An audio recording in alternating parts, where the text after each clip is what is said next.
जय श्री महाकाल, जय माँ कामाख्या। हम गुरु कराल रुद्र तारा कलाचार्य महाराज आप सभी का पुनः स्वागत करते हैं हमारे इस YouTube चैनल महातंत्र ज्ञान 2020 के अंदर। भगवती काम रूपनी कामेश्वरी आप सभी का कल्याण करे, आप सभी को हष्ट पुष्ट रखे, निरोग काया प्रदान करे और आप सभी को बीमारियों से जो है सुरक्षा दे। आज आप सभी को जो है श्रीमद राम मंदिर के निर्माण कार्य की ढेरों शुभकामनाएं। हमारी जो है 500 वर्ष और जो है 7 पीढ़ियों की कुर्बानियों के बाद बन रहे इस महामंदिर के अंदर जो है हम सभी की खून पसीने की जो है भाव के साथ साथ हमारे खून पसीने के जो है समर्पण को भी जो है देखा गया है।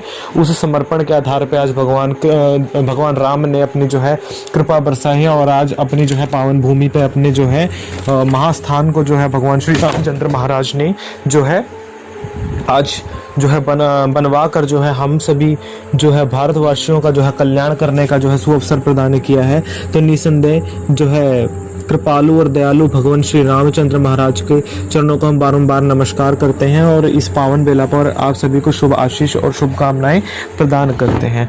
खैर, समय व्यर्थ ना करते हुए हम गुरु कराल रुद्र तारा कलाचार्य महाराज आज जो है आपको एक इसी जो है पावन बेला पर एक जो है विशेष चीज़ बताते हैं जो आप सभी के लिए विशेषता फलदायी है। कोई भी साधना शुरू करने से पहले साधक को सुरक्षा चक्र बनाना पड़ता है, ये नियम होता है। अब ऐसा नहीं कि किसी भी गुरु से तुमको कोई मंत्र मिल जाए, वो गुरु के आधार पर है कि गुरु किस चीज़ के लिए इस मंत्र को करवा रहे हैं।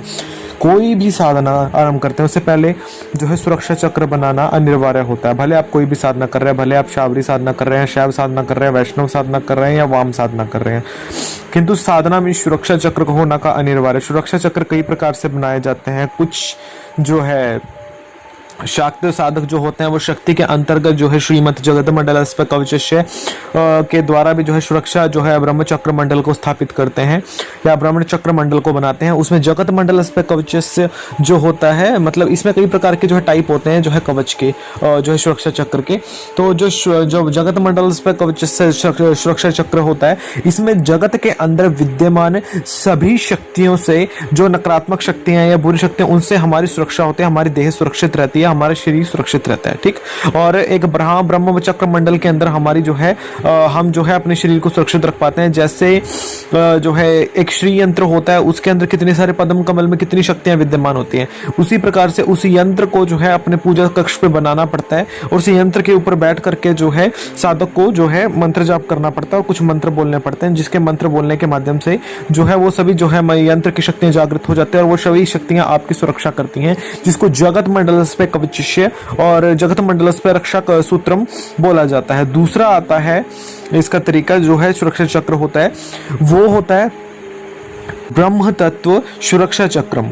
ब्रह्म तत्व सुरक्षा चक्र वो है कि जो भी मतलब शक्तियां हैं, भले वो आकाशीय शक्तियां हैं, कोई पातालीय शक्तियां हैं या फिर धरातलीय शक्तियां हैं, उन तीनों प्रकार की शक्तियों से आपकी सुरक्षा करती है, जिसको ब्रह्म तत्व जो है सुरक्षा चक्र या फिर ब्रह्म चक्र मंडल बोला जाता है, जिसके अंदर आपकी देह सुरक्षित होती है और तीनों प्रकार से आपकी सुरक्षा करती है। अब तीसरा जो आता है सुरक्षा चक्र, वो आता है ईष्ट सुरक्षा चक्र, कि जो आपकी इष्ट देवी है उसका मंत्र गुरु के द्वारा आपको प्राप्त होता है और उसके द्वारा आप मंत्र को पढ़ करके आप अपने शरीर की सुरक्षा को प्राप्त करते हैं। चौथा होता है वाम सुरक्षा जो है सुरक्षा चक्र या सुरक्षा घेरा। उसमें क्या होता है कि आप कुल्हाड़ी के द्वारा जो है अपने चारों तरफ एक घेरा आप जो है बना लेते हैं, उसको जो है घेरे को आप घेराबंदी कर लेते हैं। उस घेराबंदी के अंदर बैठ करके आप कुछ विशेष मंत्रों को पढ़ते हैं, उस विशेष मंत्रों को पढ़ करके आपकी सुरक्षा हो जाती है। एक आता है अघोर सुरक्षा यंत्र, जिसके अंदर क्या होता है कि जिसमें ज्यादातर जो है भगवान शिव से संबंधित जो है, जिसमें काल भैरव को मुख्य देवता बनाया जाता है और उसी के मंत्रों को पढ़ करके या उसकी इल्मों को पढ़ करके, उसके शब्दों को पढ़ करके जो है सुरक्षा चक्र या सुरक्षा घेरा बनाया जाता है। उसके बाद आता है 5वां सुरक्षा घेरा।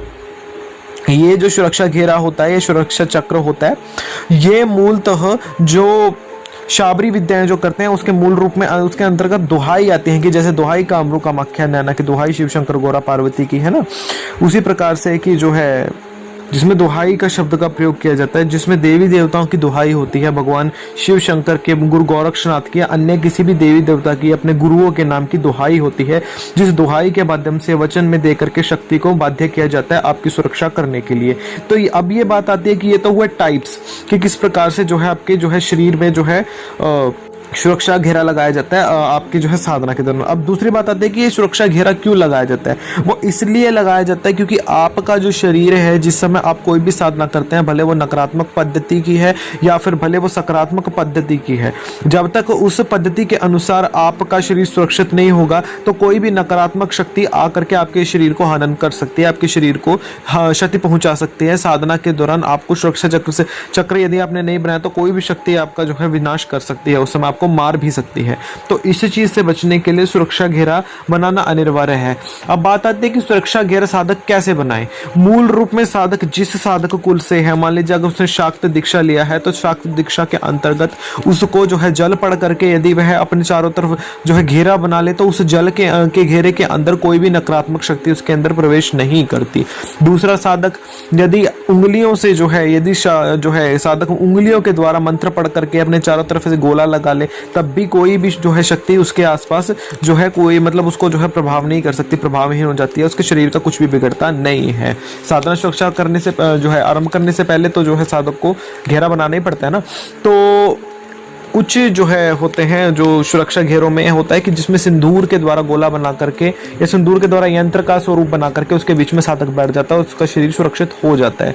और कुछ में ऐसा होता है कि साधक जो है शमशान की राख को चारों तरफ अपने बिखरा लेता है और जिससे उसका सुरक्षा घेरा लग जाता है। और कुछ में तो ऐसा होता है कि जिसमें वो कुल्हाड़ी से, चाकू से या फिर जो है कार खींच लेता है या फिर शमशान के कोयले से अपने आसपास ऐसे गोला बना लेता है जिसके अंदर उसका शरीर सुरक्षित हो जाता है। तो उसके द्वारा जो है उसको कोई भी नकारात्मक शक्ति प्रभाव नहीं कर पाती और जो है उसका शरीर इस तंत्र साधना से सुरक्षित हो जाता है या बुरे कर्मों से या किए कराए से सुरक्षित हो जाता है। सुरक्षा घेरा कई चीजों के लिए प्रयोग होता है। ये कुछ चीजों को बांधने और उसको खोलने के लिए भी होता है, समझे। अब ये नहीं कि सुरक्षा घेरे में आपने शरीर को बांध लिया, सुरक्षा घेरा बना लिया आपने, शरीर बांध लिया अपना, ठीक, तो कोई शक्ति आपको जो है तंग नहीं कर सकती। बांधना एक आसान है, खोलना बहुत मुश्किल है इस सब चीजों को, क्योंकि शक्तियों को लगा सकते हैं आप, आवाहन आमंत्रण कर सकते हैं, किंतु इनको भेजना बहुत मुश्किल है। जब तक साधक को मतलब इनको खोलने का तरीका ना आ जाए ना, तो मतलब तब तक साधक को करना नहीं चाहिए। अब कोई तो वो बात होगी ना कि मतलब कोई भी आपको गाड़ी चलाने की विद्या के बारे में बता रहा है किंतु उसको रोकने के बारे में कोई नहीं बता रहा, वो गाड़ी चलती रहेगी, आपका तो उस पर उतर ही नहीं पाएंगे ना, आपका एक्सीडेंट ही करवा के मानेगी वो, तो उसको रोकना भी अनिवार्य है, समझे। तो इसको खोलना भी आना चाहिए। हर कोई जगत मंडल पे कवच है या फिर अन्य कोई भी जो ऐसे काली कवचम के द्वारा भी शरीर सुरक्षा के बारे में लोग बोलते हैं या फिर गुरुओं के द्वारा जो है मंत्र मिलते हैं शरीर बांधने के, किंतु खोलने का कोई नहीं देता। जब तक शरीर खुलेगा ही नहीं, तो जब तक आपकी जो कोई चीज़ होगी नहीं, तो जो कुछ साधना वगैरह आप करेंगे तो वो बंद जाएगी उसके अंदर, वो खुल नहीं पाएगी। तो उसको स्वतंत्र स्वरूप में खोलना भी अनिवार्य है, अपने आप को स्वतंत्र छोड़ना भी अनिवार्य है। तो जब तक खोलने का विधान नहीं आएगा तो कोई कुछ नहीं कर सकता है। मूल रूप में ये साधना की जो ये पद्धतियाँ होती हैं, शरीर बांधना, शरीर खोलना, ये आम व्यक्तियों के बस से बाहर ही है, क्योंकि ये तो कोई भी व्यक्ति इनके नाम पे जो है आपको बेवकूफ़ तो बना सकता है। कोई भी आपको बांधने के बारे में कोई भी बता सकता है, किसी भी किताब में, किसी भी पुस्तक में, कहीं से भी, इंटरनेट से, किंतु खोलने के बारे में कोई भी आपको नहीं बता सकता। ना तो किसी किताब में मिलेगा, ना इंटरनेट से मिलेगा, और ना ही जो है किसी गुरु के मुख से मिलेगा। यूट्यूब पे तो इसके बारे में छोड़ ही दीजिए कि शरीर जो है खुलेगा कैसे। तो समझ रहे, बांधने का तो कोई भी बता सकता है, खोलने का कोई नहीं बता सकता पूरे के ऊपर। हम जो है शर्त लगा करके इस बात को बोल सकते हैं, किसी को इस पद्धति के बारे में यहाँ पे नहीं पता है। तो यही चीज़ है कि इसको जो है गुरु के सानिध्य में ही सीखा जा सकता है। अब यहाँ पे अगर हम बताने बैठ जाएं कि ऐसा करके हो जाए, तो निगुरे, जिसको भी निगुरु वाले बोलते हैं, तो उनके लिए तो ये चीज़ महत्वहीन है। उनको तो ये है कि भगवती आएगी, उनका काम करेगी। अरे आना जाना तो मनुष्य का होता है ना, भगवती का तो ये स्थान है, भगवती ने इस स्थान को बनाया, वो कहाँ जाएगी स्थान से। आना जाना तो मनुष्य का, इंसान ही आता और जाता है, भगवती तो कहीं आती जाती नहीं है। तो ये तुम्हारे अंदर थिंकिंग इतनी बेकार है कि मतलब भगवती आएगी तुम्हारे लिए, तुम इतने बड़े बाप की औलाद थोड़ी, और ना तो तुम्हारे मतलब रिश्तेदार है देवी माँ कि तुम्हारे लिए स्पेशल देवी माँ आएगी। तो तुम्हारे मन के भाव है जो तुमको देवी से जोड़ देते हैं। देवी तुमसे नहीं जुड़ती है, उसको मानने वाले हजारों हैं, किंतु तुम्हारे सिवा ना, मतलब तुम जब नहीं थे तब भी देवी को लोग मान रहे थे, तुम नहीं रहोगे तब भी लोग देवी को मानेंगे। किंतु तुमने अपने लिए जो करना है ना, वो देवी के जो प्रसन्न करने के लिए जो कार्य करते हो, अपने लिए करते हो। तो देवी किसी के पास नहीं जाती। साधक की जो बोलते हैं आत्म तत्व की जो बोलते हैं शक्तियां होती है, वो देवी से जाकर के जुड़ जाती हैं, जिससे साधक समझता है कि उसको साधना मिल गई और साध्यता प्राप्त हो गई। तो देवी उसके पास नहीं आती, साधक की जो मनन शक्ति देवी के चरणों में जा मिलती है, तब जाकर के उसको साधना मिलती है। तो इसको करने के लिए समझना पड़ता है, शरीर को बांधना, शरीर को खोलना बहुत अनिवार्य है। साधना में सुरक्षा चक्र जब लगता है, तब ये चीजें पूर्ण हो जाए तो समझ लीजिए साधक का कोई बाल भी बांका नहीं कर सकता। तो ये चीजें सीखने के लिए आप हमें व्हाट्सएप पे मैसेज कर सकते हैं, और व्हाट्सएप पे ही हम हमें जो है डायरेक्ट हमें कोई भी फ़ोन ना करे, भले वो कोई भी है, हमने उसको डायरेक्ट ब्लॉक करना है। कितने लोगों को हमने ब्लॉक लिस्ट में डाल दिया है, हमने बिना उनकी कोई भी प्रॉब्लम समझे वो आकर के डायरेक्ट व्हाट्सएप पे कॉल करेंगे, सीधा ब्लॉक होंगे। तो यही हमें व्हाट्सएप पे मैसेज करिए, समय मिलेगा, आपका रिप्लाई मिल जाएगा। ठीक, देर मिले से देर मिले, जो है जवाब सभी का मिलेगा। तो जो है हमें व्हाट्सएप पे मैसेज ही करें। बेसिक कोर्स से जुड़ सकते हैं, दीक्षा से भी ग्रहण कर सकते हैं, क्योंकि दीक्षा के मार्ग अब खुले हैं सभी के लिए।